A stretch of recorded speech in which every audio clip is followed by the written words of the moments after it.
You don't need to pour all your diplomatic capital on this issue because it's a dead end. Wala ka na mapupatunguhan dyan. Kasi nga wala kang malinaw na end game. Hindi ba? Kung ang end game mo dyan is mapaalis ang China, you'll never achieve that.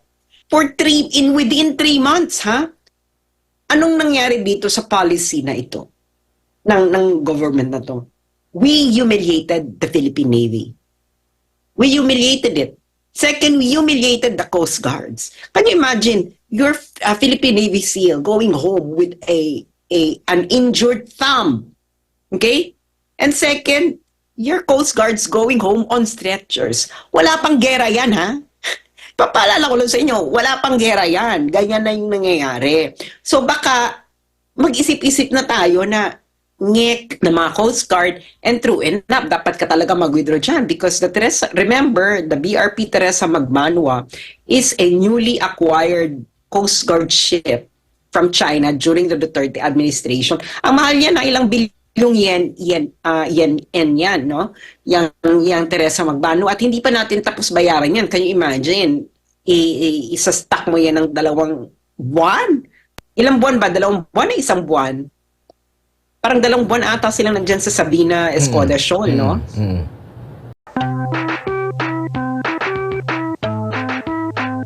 Sa Escoda Shoal, may control pa ba tayo? Paano tayo magkakakontrol doon? Merong iginigit ang ating pamahalaan ukol dito. Pero ano ang masasabi ni SAS ukol dito? SAS, magandang gabi. Admar Villando at MJ Mondihar. Hi, SAS. Magandang gabi, Admar at MJ. Paano ba masasabi ng isang bansa na kontrolado niya yung, kumbaga, nasa kanya pa rin yung teritoryo, maigigiit pa rin niya na sa kanya yung teritoryo, kung wala tayong any assets doon sa mismong lugar, SAS? Well, you know, in any territorial disputes, talagang brasuhan dyan. So, kung sino yung mas malakas materially capable, edi sila yung magkakaroon ng effective control. So, that is the classic game of territorial dispute, brasuhan. So, ang nangyayari kasi dito sa Escoda Shoal and the entire South China Sea conflict, this is a game being played by the Philippines using playing a classic game of territorial wrestling. Hindi ka talaga mananalo. Malakas yung kalaban mo eh. There is already a offer on the table by China since mid-80s to pursue joint development because it is impossible for China to give up their claim. And of course, it's unimaginable for Philippines to give up its claim. So, dead end yang usapin na akin yan because pareho kayong nagkiklaim na sa inyo eh. And there's no way that you can get out of that impasse but to shelve it and actually pursue joint development for mutual benefit.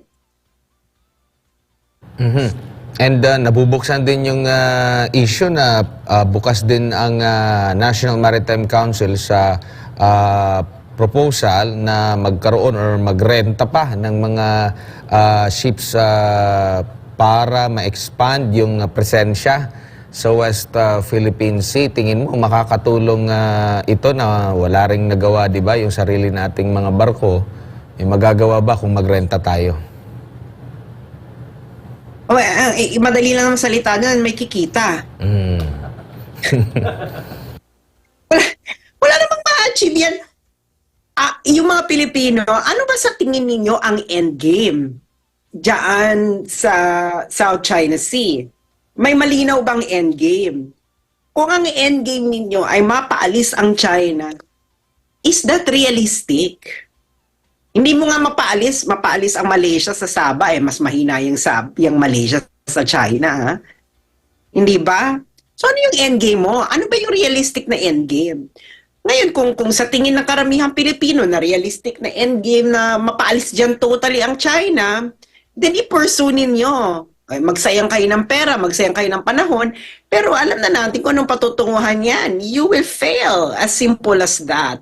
No? Unless, of course, there's some sort of miracle that would happen na magi-give up ang China. And of course, it's unimaginable as well for the Philippines to give up its claim. So bakit kailangan mo magpalagay ng barko? What exactly is it that you want? If your goal na maglalagay ka dyan, magrerenta ka ng mga barko-barkuhan ay para mapaalis ang China, you will never do that. You will never achieve that. Ngayon, ano ngayon yung goal mo? Bakit ka magsispend ng ganong resources? Again, ulit-ulitin ko, the only realistic option there is joint development for China, and it's just a matter of the agreement design in order for it to have a more amicable arrangement. At ito po yung nangyari after ng pagkakaroon ng usapan. Di ko lang alam kung anong resulta ng usapan, panibagong usapan with Pilipinas and China SAS. Baka may balita ka doon sa kung ano yung kanilang napag-usapan. Yeah, of course, I have news there, no? You know what? I'm based in Beijing, and hindi ko nga alam na nandito pala si Yusek Lazaro sa Beijing, and a Chinese friend of mine asked me, the Undersecretary of Department of Foreign Affairs is actually in Beijing. And I was surprised because I didn't know. Did you even know that? Admar and MJ? Di ba? Parang it was a very low-key event which was supposed to be a huge one because, hello, ano bang purpose niyang pagbisita mo? Of course, may pinaplansya ka, but nevertheless, hindi lang yan resulta, yung pag-withdraw, hindi lang yan ang resulta noon. Kung matatandaan natin, bago pumunta si Yusek Lazaro dito sa Beijing, bumisita muna ang National Security Advisor ng United States na si Jake Sullivan. And of course, after that, is nagkaroon ng video conference ang dalawang top-ranking commanders ng militaries ng China at ng United States. And ang purpose ng video call na yon is to actually foster a mutual trust and to avoid understanding. So it was a confidence-building measure. And after that, dun ko na nakita dito si Lazaro sa Beijing. And of course, ang pinag-uusapan dito is the South China Sea because it is in line with I think it's already the 8th bilateral consultation mechanism between China and the Philippines on the South China Sea. So after all this event, nakita natin na nag-withdraw yung Teresa Magbanwa ng mga Coast Guard, and true enough, dapat ka talaga mag-withdraw dyan because remember, the BRP Teresa Magbanwa is a newly acquired Coast Guard ship from China during the Duterte administration. Ang mahal niya na ilang bilyong yen, no? Yang Teresa Magbanwa, at hindi pa natin tapos bayaran yan. Can you imagine? Isa-stack mo yan ng 2 buwan. Ilang buwan ba? 2 buwan na 1 buwan? Parang 2 buwan ata silang nandyan sa Sabina Escoda Shoal, no?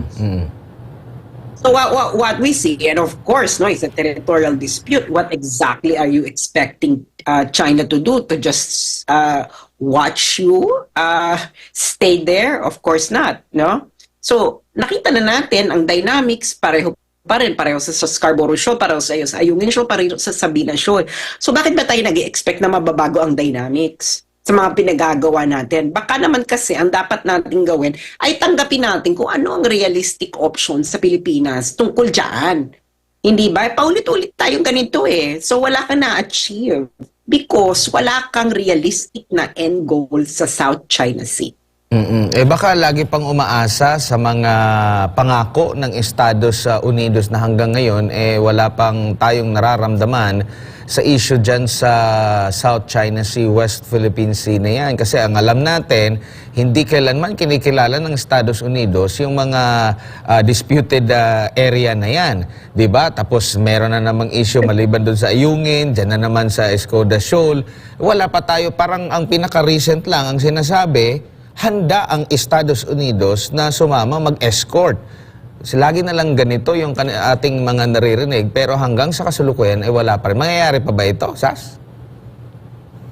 Well, remember, hindi lang China ang nakikipag-agawan sa Pilipinas diyan. Nandiyan na rin ang Vietnam. And of course, the Republic of China, Taiwan. Ito nakakalimutan ng mga Pilipino na ang Beijing at ang Taipei, ang mga authorities na nasa Beijing at Taipei ay iisa ang basehan ng claim, and that is the Chinese claim. Okay? So ngayon, ikaw, sa tingin mo ba na magsaside sa'yo ang United States against Taiwan? Pareho ng claim ang Beijing at Taipei. Obviously not. So, kung tutulungan ka niyan at mapasa sa'yo yan, sinong magrereklamo? Magrereklamo parehong mga authorities sa Beijing at Taipei because they are all claiming what they believe are Chinese territories. Okay? That is both the belief of the authorities in Taiwan and in Beijing. Okay? They are claiming that this is part of China. Okay? So, depende na lang kung anong interpretation nila ng China, but that is the basics of their claim. So ngayon, bakit katutulungan ng United States against Taiwan? Anyone who could answer the question? Why? Hindi ka nga tinulungan ng United States against Malaysia and against Vietnam. At sa tingin mo, tutulungan ka against China? No. You are on your own. Siguro kung gusto ng mga Pilipinas magpakategi, go yan. Gustong-gusto yan ng United States dahil may engage ang China sa isang gera at magpapadala na lang sila ng pera katulad ng ginagawa nila sa Ukraine. But other than that, that's it, pansit. No? Ano ba sa tingin ninyo? What exactly would the United States gain kung e-escortan, sasama ka sa pag-escort, magdala ng pagkain? So ginawa mo upang tagadala ng pagkain yung United States. Are you out of your mind? Do you know how much is an operation? Anong makukuha nila pag in-escortan ka? Any material gain? No. The US foreign policy, they measure the gain that they will get out of a particular operation. And you know why they do that? Because the United States is a mature state actor. They base their decisions on a real cost-benefit analysis of any action taken. So ano magiging cost ng pag-escort niya sa'yo at ano magiging benefit for the United States? I think the Filipinos, no, especially the decision makers in Malacanang and Congress and Senate, whoever is commenting on this foreign policy topic, please stop thinking in terms of rainbows, unicorns, etc. Think in terms of reality. Ask yourself, what is exactly the United States would gain if they're going to confront China directly? None. Just as much as the United States did not confront Russia directly, ang ginawa niya, yung Ukraine yung isinugod niya to confront Russia. So that's most probably what's going to be the ending of the Philippines kung itutuloy-tuloy pa natin itong kabalintunutang foreign policy na ito ni Bongbong Marcos. Sas, naalala ko, di ba, meron ding parang suggestion si BBM na amyendahan yung MDT at kabilang doon kasi para maging akma na sa panahon ngayon na magkaroon ng joint patrol yung US at Pilipinas. Hanggang ngayon wala na tayong narinig kung ito ba'y pinabura ng Estados Unidos, mga ilang buwan na, last ano yata nila yun, pagpupulong doon sa Amerika. Hanggang ngayon, kumbaga patunay na rin ito na talagang walang plano ang Estados Unidos na makisawsaw talaga dyan sa West Philippine Sea at tayo lang dito sa ating pamahalaan ang nagmamatigas na andyan pa rin si Uncle Sam. Well, Atmar, again, that's unicorns and rainbow. Do you know what it takes in order for a treaty to be amended? Okay, it will be debated. It will have to be approved by the U.S. Senate.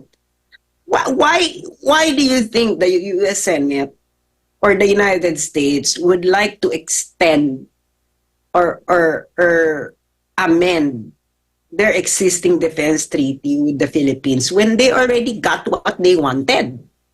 What the US wants is to secure a forward operating base in Southeast Asia, and the ideal location is the Philippines. They already got what they wanted. O, mapapaalis mo ba yan? Sino matapang magpapaalis? Baka ikudeta ka ng mga militar. Pag pinalis mo ang US bases, hindi ba?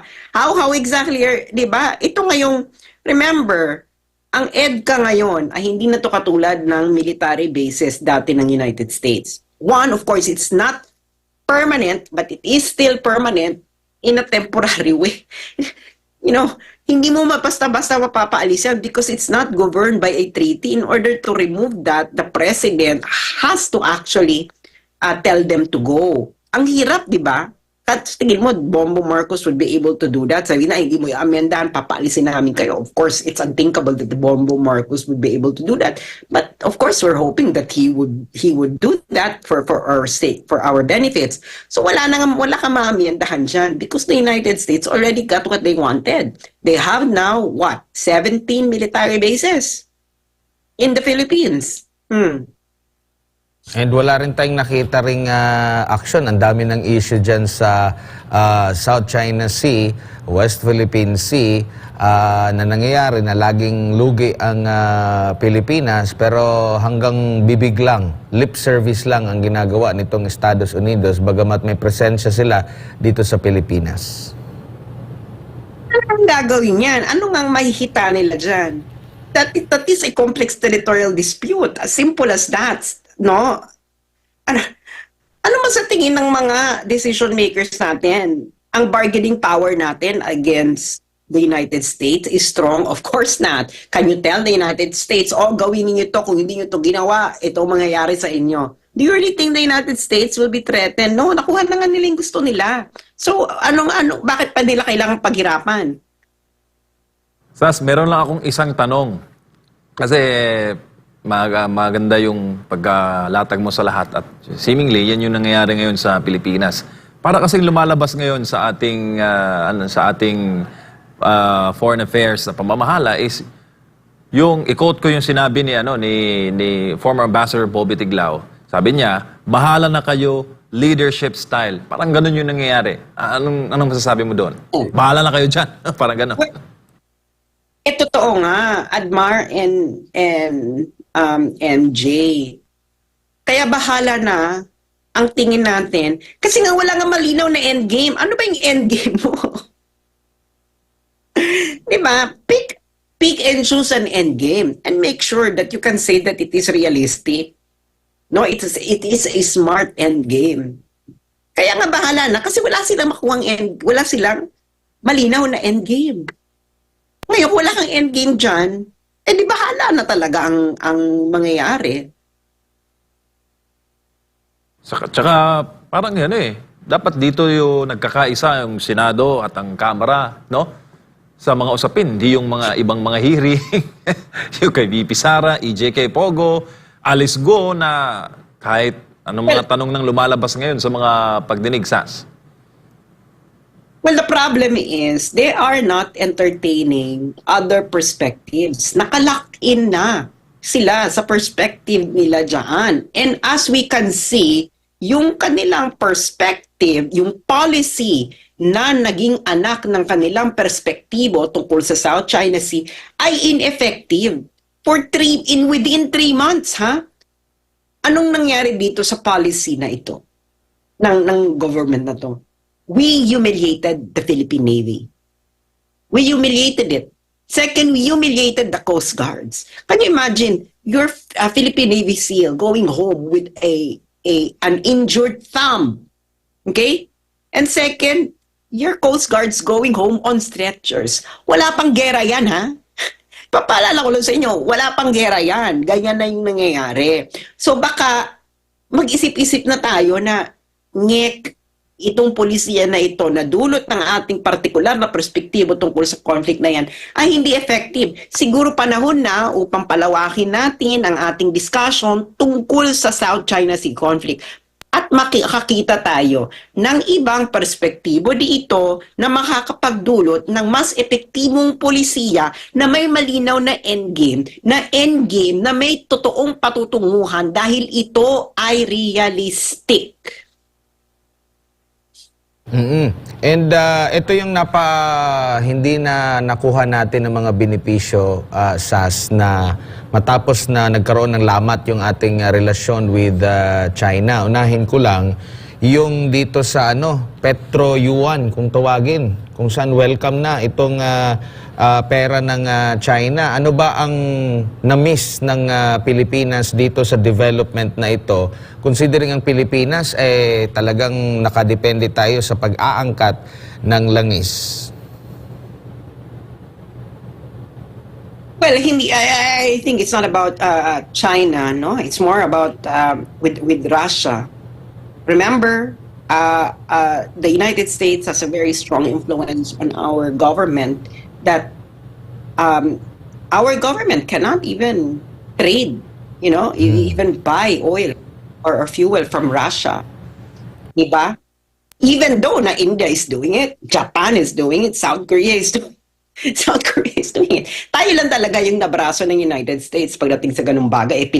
Pinatigil nga, di ba, yung natin, yung mga in-order nating helicopters from Russia. US ang nagpatigil noon. So ngayon, ito mga namimiss natin, we are missing out on actually widening our partnerships, our connections with other countries. We have limited it to the United States and its allies. And this is a very dangerous thing to do because the Philippines is a developing country. A developing country cannot be choosers. No, we have to get the best of what we can get in every country out there in order for our country to actually fully develop. Ang ginagawa natin, hindi bati ng US, hindi natin bati. Hindi ba?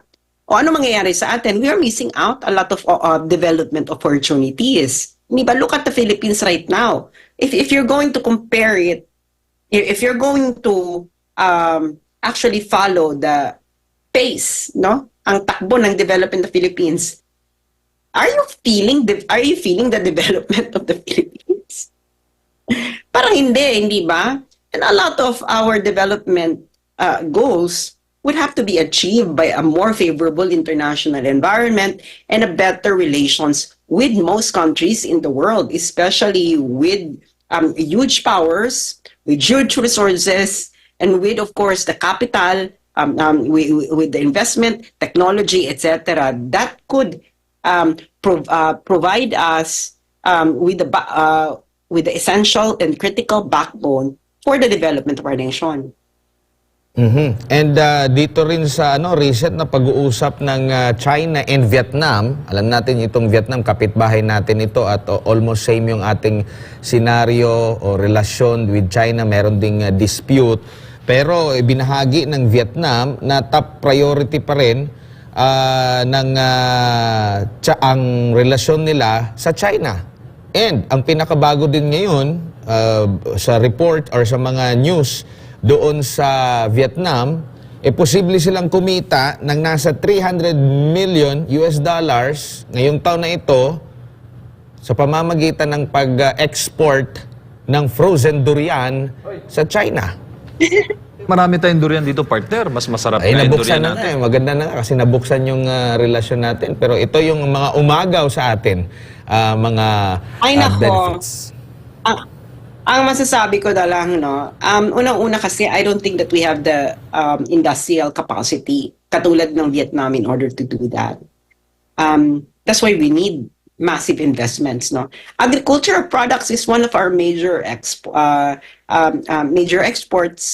Ang sayang sana kung ma-develop ito, and we can develop it with investments. I would rather choose loans, rather than investment. At least when you're loans, you own the company rather than the investor owning part of your company. So what Vietnam is doing is very smart. Meron din naman silang conflict dyan with China, but they are not making their territorial conflict as the central aspect of their relationship, my Lord Almighty. Hindi ba? Tayo kasi ginawa na natin yung WPS, ang talagang feature ng relationship natin with China. So ngayon, wala ka, nga ka. Hindi ba? kaya nilang mapagsabay na ini-insist pa rin nila yung kanilang soberanya, pero maganda pa rin yung relasyon nila sa ibang mga aspeto. Sabi pa nga dito ng foreign policy ng Vietnam, yung China raw a strategic choice and a top priority. Yeah, because China is a huge market. It's a 1.4 billion market. Do you really think Vietnam will prioritize the Philippines over a 1.4 billion market? Wake up. Hindi ba? So, you know what? It doesn't matter whether you insist, you didn't insist, so long as your claim is standing, you still have a claim. You know what? Like for example, you don't need to pour all your diplomatic capital on this issue because it's a dead end. Wala ka na mapupatunguhan dyan. Kasi nga wala kang malinaw na end game. Hindi ba? Kung ang end game mo dyan is mapaalis ang China, you'll never achieve that. Kahit maputi na ang buhok mo or maging puti ang uwak, hindi mangyayari yan. So change a different end game dyan sa South China Sea. Mhm. And stick with And itong Estados Unidos rin ay gumagawa din ng hakbang na maka-impluwensya sila sa Vietnam sa magandang pamamaraan, lalo na sa usapin sa ekonomiya. Kasi halimbawa, sinisiraan na naman ng US, yung China, kaugnay dun sa subsea cable plans nila, no? Para sa internet connection na nila, dahil plano na magtayo ng 10 new undersea cables by 2030 ang mga Chinese companies, at itong United States din ay naglalabi sa kanila. Puro pang-ekonomiya ito, makakatulong sa kanilang bansa ang mga pinag-uusapan. Bakit hindi natin walang ganito sa Pilipinas? Ay same pa rin ang Vietnam at China, merong dispute, pero nag-uusap pa rin sila na ikabubuti sa kanilang mga bansa, as well as itong US. Talagang pinagloloko lang talaga tayo nito, Sas. Well, just ask yourselves, the United States has been in the Philippines since 1898. Bakit tayo naunahan ng iba't ibang Asian countries if the United States is a development partner? And Simple. siguro bilang panghuli na lang, Sas, anong nakikita mo dito sa after ng November na election sa US? Meron bang possible na pagbabago rin sa ating foreign policy? If ever man na si Trump ang manalo? I don't, based, kung magbago yung national security strategy ng United States, okay? The national security strategy of the United States is to outcompete China, and they have, at sabi doon, is within a 10-year period, they have to take certain decisions in order for them to be able to outcompete China. So that's between 2022 and 2032. So do I think it will change? No, it will not change. The US still wants to handicap the Chinese economy in order for them to outcompete China. Do I think that it will change whether it's Trump or Kamala? Well, it really depends then on what is actually the needs of the U.S. domestic audience, hindi ba? But the top priority right now for the United States is the security of Europe. That is the U.S. foreign policy. It's U.S. foreign policy. In its external affairs, it's always been Euro first, and of course you do have Israel, and then Israel. So these two foreign policy priorities will actually preoccupy the United States in at least the next administration, especially the ending of the U.S. The Ukraine-Russia war. And always remember, China is a balance holder right now in international relations. Why it's a balance holder? Because China, as a member of the Permanent Five of the Security Council of the United Nations, it will have a say on the outcome of the Russia-Ukraine peace treaty, because or armistice agreement.